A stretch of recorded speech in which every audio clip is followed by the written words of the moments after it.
My name is Zach, and I'm one of the pastors here at Restore. We're a church where anyone has a seat at the table and everyone can experience the extravagant love of Jesus. So no matter who you are, what you've done, or where you are in your spiritual journey, you are not just welcome here, you are wanted here. If that sounds like a community that you'd like to be a part of, we would love for you to join in. We have Sunday gatherings, Restore groups, and volunteer opportunities, both here in Austin and through our online community made up of folks living all over the place. You can visit our website at restoreaustin.org, or you can find us on YouTube, Instagram, TikTok, and Facebook to learn more and get connected. Now, if you want to dive deeper into specific topics like racial justice or biblical interpretation, LGBTQ+ inclusion, deconstruction, or much more, we have a great resource list at restoreaustin.org/resources. Now, I hope you enjoy this week's message. Well, good morning. I am from New York City, but I'm a lifelong Georgia Bulldog. I hope you will not hold it against me. I was at the game yesterday, and I was sitting next to this lovely Texas Longhorn fan. And about halftime, things were looking pretty grim for some people in the stadium. And she got really sort of introspective, and she said, you know, if you weren't a Georgia Bulldog, what would you be? I said, I'd be ashamed. So I really appreciate you letting me be here on this day, and your pastor. You may not know this, but in this kind of movement of churches that still kind of retain this vibrant evangelical spirit, but also say all are welcome and mean it, Zach is a leader that people all across this country are watching. I don't know if you know this. You're really, really lucky to have him and to have this team.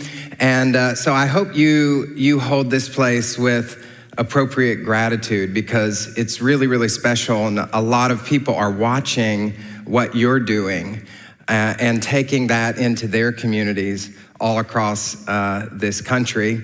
Today, I decided to preach on one of the most difficult parables in the New Testament, the parable of Lazarus and the rich man. I made that decision for a lot of reasons. If you don't like that decision, feel free to throw your water bottles on stage and we'll reverse the call.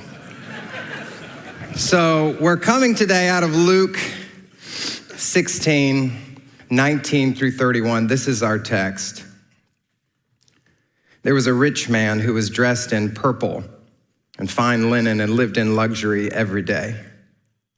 At his gate was laid a beggar named Lazarus, covered with sores and longing to eat what fell from the rich man's table. Even the dogs came and licked his sores. The time came when the beggar died, and the angels carried him to Abraham's side. The rich man also died and was buried. In Hades, where he was in torment, he looked up and saw Abraham far away with Lazarus by his side. So he called to him, Father Abraham, have pity on me and send Lazarus to dip the tip of his finger in water and cool my tongue, because I am in agony in this fire. But Abraham replied, Son, remember that in your lifetime you received your good things, while Lazarus received bad things. But now he is comforted here, and you are in agony. And besides all this, between us and you, a great chasm has been set in place, so that those who want to go from here to you cannot, nor can anyone cross over from there to us.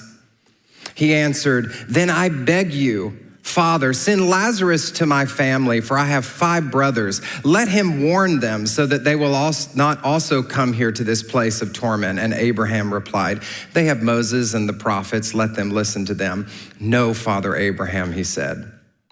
But if someone from the dead goes to them, they will repent. He said to him, If they do not listen to Moses and the prophets, they will not be convinced, even if someone rises from the dead. Well, if you've read the New Testament, you already know that Jesus often tells tales that are tough to swallow. But today he gives us a real zinger. If this parable in Luke 16 were a feature film, you'd wait to watch it with all of your friends on Halloween. It's full of leaking sores and licking dogs and untimely deaths, and even a man who finds himself in a fiery hell. It's such a terrible tale, in fact, that I might not dare to tell it to you if I hadn't been moved to do so, if it hadn't been written in our holy book. But since it does appear in our Bible, we have no choice but to find our way through it. Now, there are two popular ways of explaining this parable. The first one is not very good, and the second one is not very deep. You may have encountered the first one if you grew up like I did, in a version of Christianity that is obsessed with thinking about where people go after they die. For these types of Christians, faith really boils down to heaven and to hell and to who goes to which place. So these types of Christians are tempted to assume here that Jesus is constructing for us in this parable a theology of the afterlife. And to be fair, Jesus does speak about the afterlife in this parable. He constructs a world mixing this Jewish concept of Abraham's bosom with this Greek concept of Hades, perhaps to make sure that no one listening feels left out. And all you have to do is transform Abraham's bosom into the Christian concept of heaven and swap out the Greek Hades for some medieval vision of hell reminiscent of Dante's Inferno, and just like that, you have a very scary sermon that's perfect to set up an altar call followed by an impromptu baptism service. Now bow your heads and repeat after me. Unfortunately, this is not a very good interpretation. You see, the setting of the story when you read parables is never the point of the parable. To confuse the two is to miss the point altogether. It's like reading the parable of the just judge as a commentary on criminal litigation, or the parable of the sower as a teaching about agricultural practices. Parables construct a world that is recognizable to the audience that is listening, using common symbolism and characters in order to relay deeper moral and theological lessons. The world created for a parable is the canvas, not the painting. Now, another popular way of explaining this parable in traditionally liberal Christian circles makes the whole thing about how bad it is to be rich. And to be fair, the rich man in this story doesn't exactly fare very well, and Jesus has plenty to say about the corrosive power of wealth. Rich Christians have been explaining away that whole bit about camels and needles for 2 millennia. Also, this particular parable is part of a series of stories in the Gospel of Luke about how spiritually problematic wealth can be. So it's not completely off base as an interpretation. And it can also be very effective if you're hoping to shake some coin from the pockets of your wealthiest congregants. Do you feel bad yet? Let's pass the plate.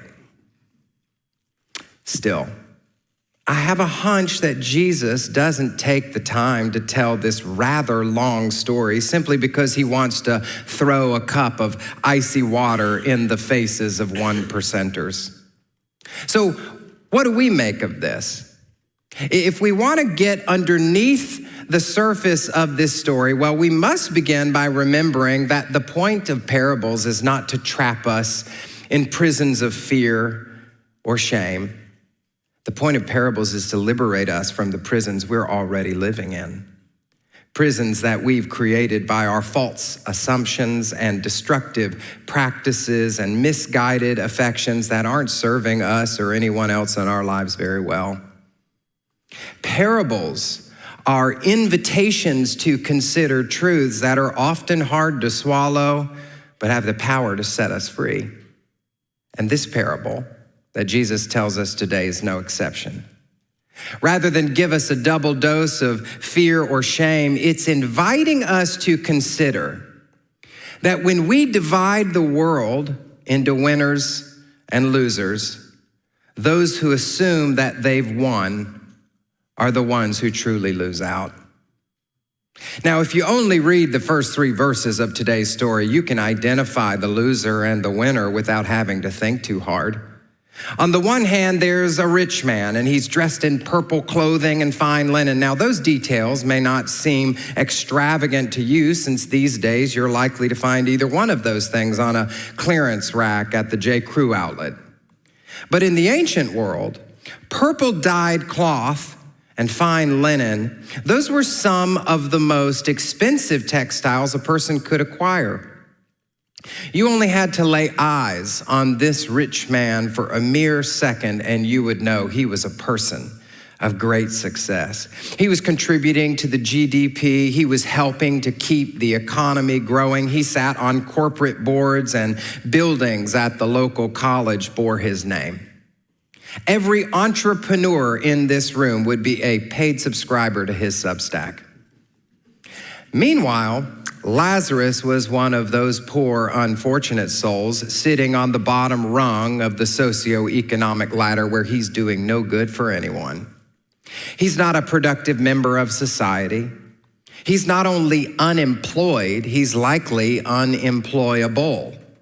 Lying there at this gate, he's forced to survive on handouts. He's what some cable news commentators might dismiss as a welfare king. But what he lacks in money, he makes up for in ingenuity. With his stomach grumbling, Lazarus positions himself at the gate of a wealthy man, hoping to eat the table scraps that fall to the floor. Now, in that day, the rich would actually use their bread as napkins, wiping their hands on it and tossing it aside. So Lazarus waits there with cupped hands, but the bread never falls. Now, like many of us, he's been told that if the wealthy just get wealthier, then their wealth will eventually trickle down to everyone else.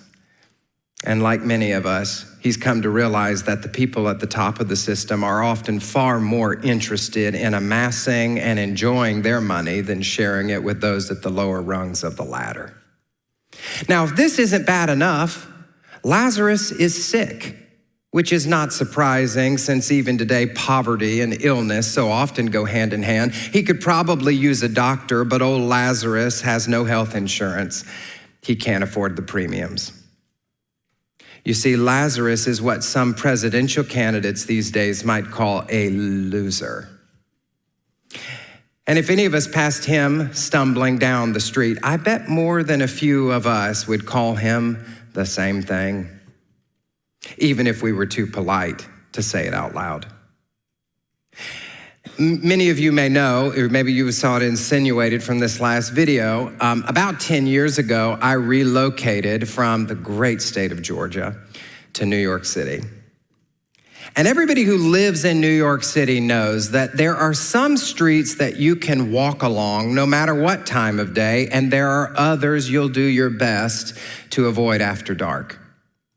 In the Chelsea neighborhood of Manhattan, where I was living for the last 6 years before I just relocated to Brooklyn, 8th Avenue was the second kind of street. It was the kind of street you avoided at certain times of day and night. The problem is that the subway stop nearest to my apartment sat right on 8th Avenue. So I often found myself walking down that stretch of the city long after the sun went down.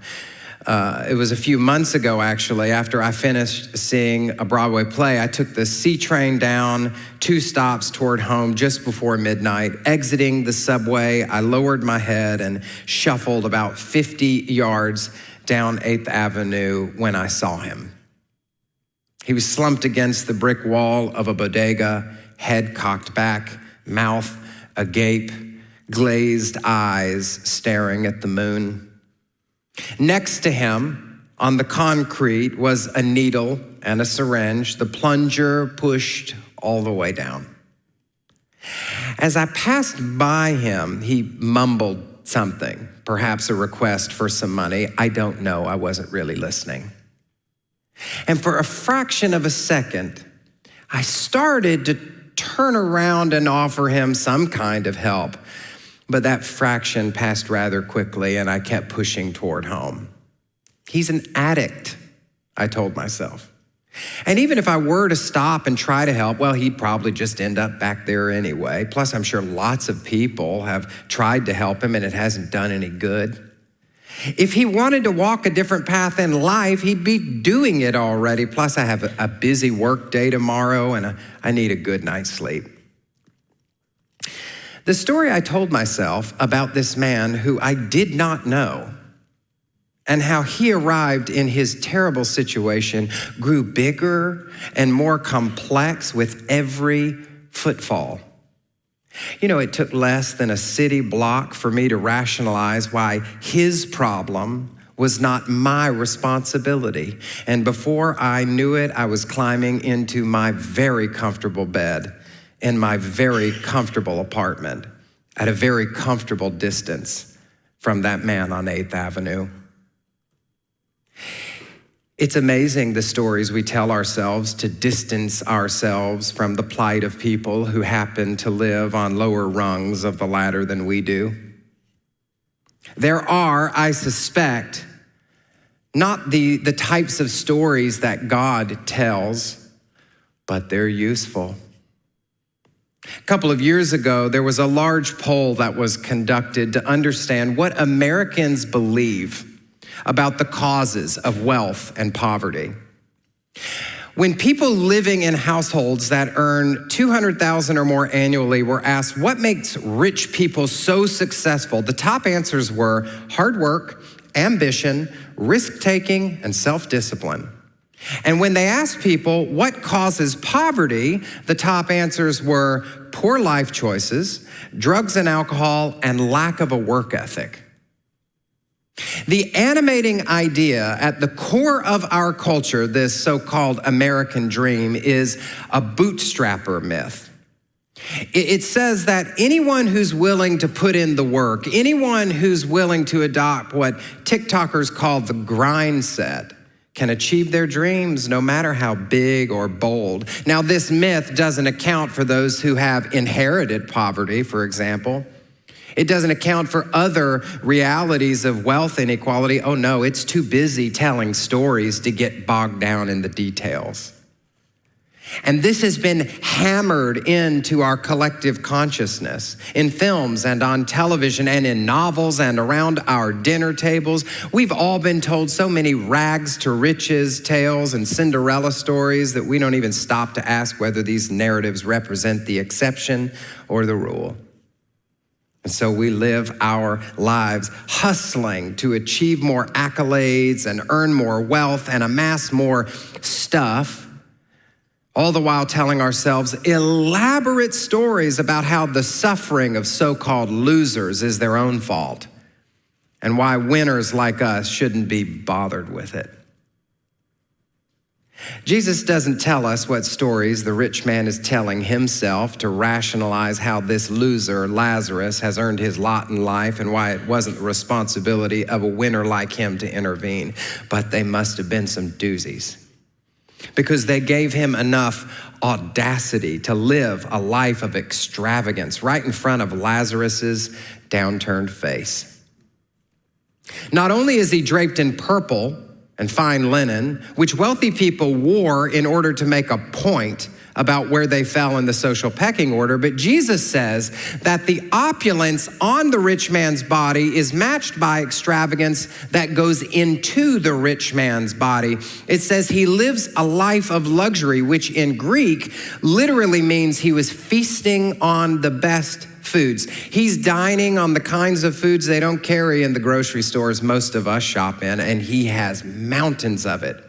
Now, from all we can tell, the rich man doesn't feel the slightest bit guilty about living such a life. He's a winner, after all, and he deserves to enjoy the spoils of his well-earned success however he chooses. You'll notice that the defining characteristic of the rich man in this story is not the scale of his wealth. It is the relationship that he has developed with it. Jesus says he lives in luxury every day. His life has been built around wealth, and all he wants is to build more wealth with his life. He's dependent on wealth. He can't live apart from it. Now, it's important to notice that Jesus addresses this parable to the Pharisees, who Luke calls lovers of money. So he's not just speaking to possessors of money, he's speaking to lovers of money, but he's warning us that those who possess wealth often come to love it without even realizing it. You see, one day wealth is what you have, and the next day wealth is who you are. Your job, your title, your wardrobe, your home, your car, the logo on your watch, the monogram on your purse, it becomes part of your identity in the world. There was a time when wealth was something you possessed, and then one day when you weren't looking, wealth was something that possessed you. See, it's easy for us to throw rocks at the rich man and the Pharisees, these so-called lovers of money, but if you hooked most of us up to a polygraph machine, we'd admit that we also love money. I mean, if somebody handed me a winning lottery ticket at the end of this service, I'd be pretty ecstatic about it, not concerned. My heart would race. I'd call my closest friends to brag. I would buy a bottle of very expensive champagne. And if one of you got a raise this week, or inherited a house, or had a few zeros added to the balance of your bank account, I suspect that most of you would, well, love it. So now we're getting to the heart of Jesus' teaching here, which is the heart. You see, most of us tend to think about our money and our soul as being totally separate from one another. The former exists outside of you, and the latter exists inside of you. But according to the Franciscan writer, Father Richard Rohr, the great wisdom traditions have always recognized that money and soul are united on a deep level. The relationship between the two is sometimes expressed in a concept known as un rio profundo, a river beneath the river. Rohr says the upper stream has always been money in all of its forms, beginning with trading and bartering. But the deeper stream is the spiritual meaning that such exchanges must have for our lives. They can't be separated. For years, a pair of Berkeley psychologists named Paul Piff and Dr. Kelter have been running studies on how social class and wealth impact human psychology. And do you know what they found? They found that the more money a person has, the less likely they are to help a person in need. They found that the more money a person has, the less likely they are to relate to the suffering of others. Surveys show that the wealthier a person is, the more self-centered they are, the less likely they are to agree with statements such as, it's important to care for people who are vulnerable. But wait, you say, aren't wealthy people more likely to give to charity? Yes, they are, usually with a large tax incentive, but on average, they donate a smaller portion of their income. So the research shows that as wealth goes up, stinginess seems to increase and generosity tends to recede. But you know what it also shows? It shows that wealth and compassion actually exist in an inverse relationship. The more wealth you accumulate, the less compassion you're able to access inside of yourself. You see, when people feel compassion, their heart rate tends to slow. So in one study, volunteers were hooked up to ECG machines that monitor the heart rate. They were shown a neutral video of a woman explaining how to construct a patio wall, and then a compassion video of children receiving chemotherapy treatments for cancer. What they found was not only did wealthier participants report feeling relatively less compassion for the children, but that their heart rates indicated they actually experienced and felt less compassionate feelings. You see, money may be a physical reality, but generosity and empathy and compassion, these are all spiritual realities. And so Jesus is trying to wake us up to the connection between money and soul so that we can attend to it. He's telling us a truth we desperately need to hear, that when we come to love money, we'll often struggle to love what really matters. That if we aren't careful, we become the winningest losers the world has ever seen.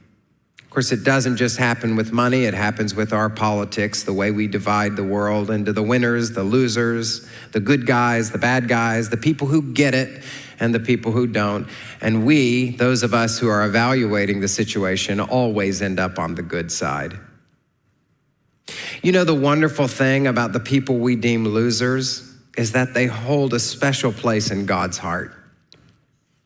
The Bible often speaks about God's preference for the poor, the orphan, the widow, for immigrants and outcasts and sex workers.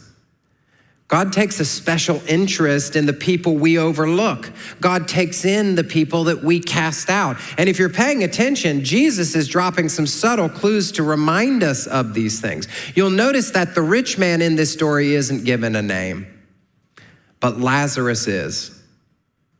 In fact, Lazarus is the only character in any parable, in any gospel that Jesus names. In the ancient world, being named was a sign of dignity. The rich man refuses to dignify Lazarus, and Jesus honors him. The rich man doesn't see Lazarus, but God sees. The rich man doesn't care for Lazarus, and that's where God steps in. In fact, the name Lazarus is actually the Greek word Lazaros, which was derived from the shortened form of the Hebrew word Eleazar. It literally means God has helped. But how? How is God helping? Here is Lazarus struggling to survive, covered in painful sores. He seems helpless.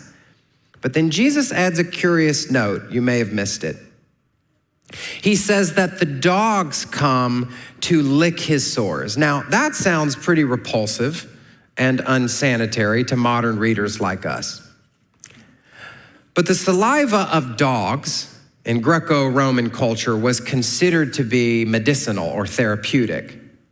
You see, the dogs have been sent to provide Lazarus with comfort.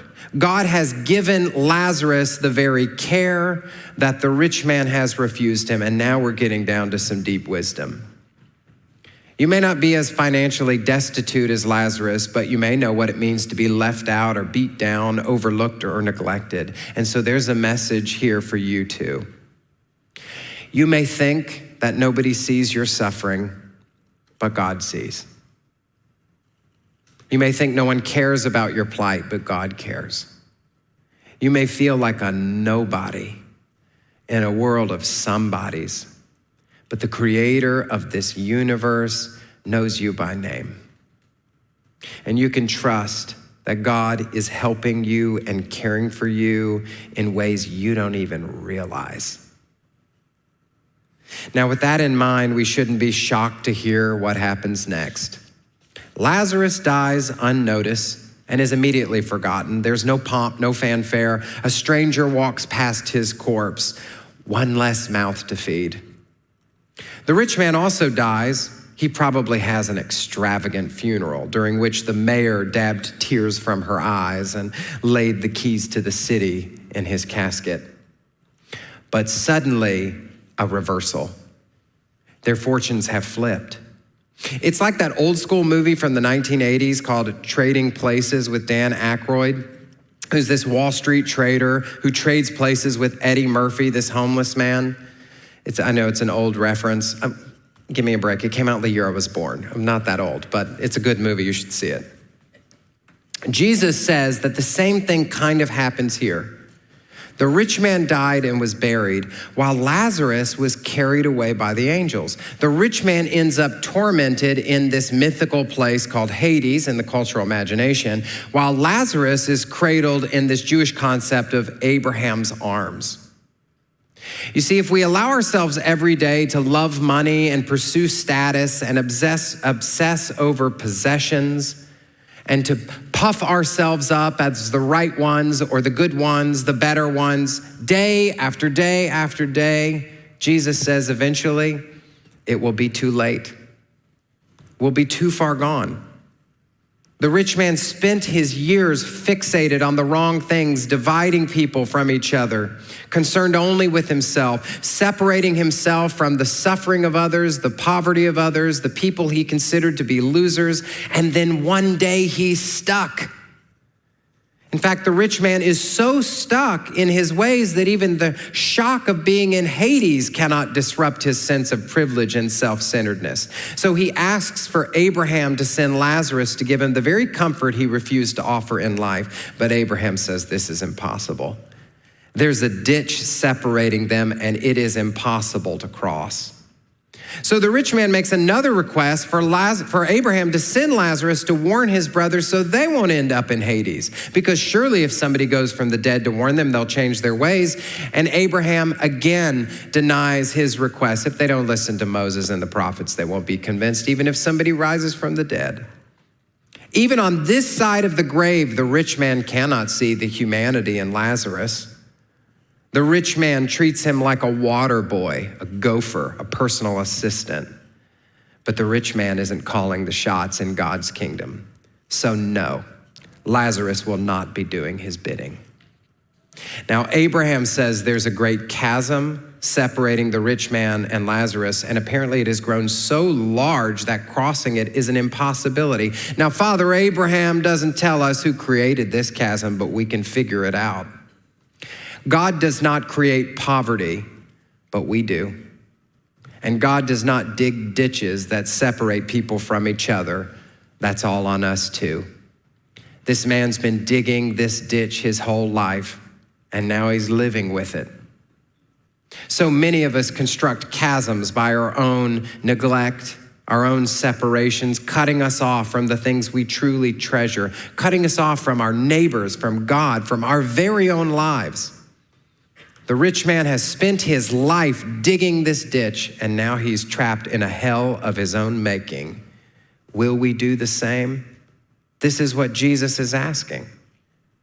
When we live our lives the way that most people do, laser focused on our own prosperity, hoarding and striving and climbing, we perpetuate other people's suffering, sure, but it's hell for us too. We become people devoid of empathy, drained of compassion, lacking in generosity, blind to the needs of others, and cut off from the sorts of people who need us as much as we need them. In the words of writer and preacher Barbara Brown Taylor, when we succeed in cutting ourselves off from each other, when we learn how to live with the misery of other people by convincing ourselves that they deserve it, when we defend our own good fortune as God's blessings and decline to see how our lives are quilted together with the lives of others, then we are the losers. Not because of what God will do to us, but because of what we have done to ourselves. It's tempting to imagine ourselves as Lazarus in today's story. We hope we're the underdog who will get what we really deserve in the end. But truth be told, when most of us look in the mirror, if we're honest, there's a little bit of the rich man staring back at us. Our hearts are inclined to wealth and prosperity and power and status and winning, and we often stare down our noses at people below us in the earthly pecking order. But when it comes to this parable, perhaps we're not Lazarus or the rich man. There's a third option. We're the 5 brothers. We're the ones still living who still have time to change course. You see? The story has concluded for Lazarus and the rich man. It's over for them, but not for you and me. So what will we do? We have all we need to begin the work. We have Moses and the prophets and the Christian scriptures to teach us to love our neighbors and care for those in need and welcome everybody to the table of God. And we also have this parable to remind us that when we divide the world into winners and losers, that those of us who assume we've won are the ones who truly lose out in the end. You see, Father Abraham refused to let Lazarus come back from the grave to tell us this story, but a resurrected Jesus has sneaked it out to us. So may we stop constructing chasms and start building bridges. May we open our eyes to the ways in which we have fallen in love with the wrong things. May we nurture within our lives postures of compassion and empathy and generosity to see the people that God sees, to know the people that God calls by name, and to help the people who are sitting at our gates, no matter how inconvenient. And may we begin this work now, before it's too late. Amen. Will you pray with me?